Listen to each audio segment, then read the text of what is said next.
Letter এবং word থেকে, বর্ণ এবং শব্দ থেকে বিভিন্ন চাকরি পরীক্ষায় আসা 4টি প্রশ্ন বিসিএস, ব্যাংক, পিএসসি ও ভার্সিটি এমসিকিউ সমূহের মধ্যে এই 4টি প্রশ্ন এসেছে। The number of the letters in the English alphabet are, অর্থ দ্য নাম্বার অফ লেটার্স, বর্ণের সংখ্যা, ইন দ্য ইংলিশ অ্যালফাবেট, ইংরেজি বর্ণমালায় বর্ণের সংখ্যা টোটাল কয়টি? টোটাল হচ্ছে 27।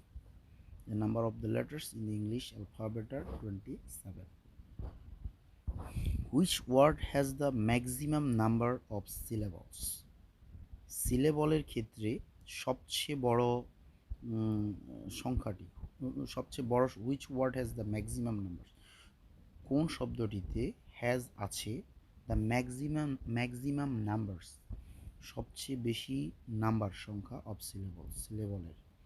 সিলেবলের ক্ষেত্রে কোন শব্দটিতে সবচেয়ে বেশি সংখ্যক সংখ্যা আছে, কোন শব্দটির সবচেয়ে বেশি সংখ্যক সিলেবলস আছে, সেটা হচ্ছে industrialisation. D, which one is not a bowel? 3 নম্বর প্রশ্ন, which one is not a bowel? Answer হচ্ছে ডি, কারণ ওয়াই বাওয়েল নয়, ওয়াই হচ্ছে সেমি বাওয়েল। কেন?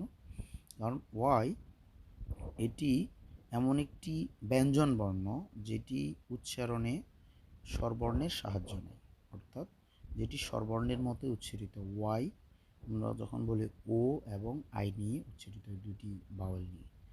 দেয়ার are syllables in exaggeration. Exaggeration শব্দটিতে সিলেবলস রয়েছে টোটাল 4টি।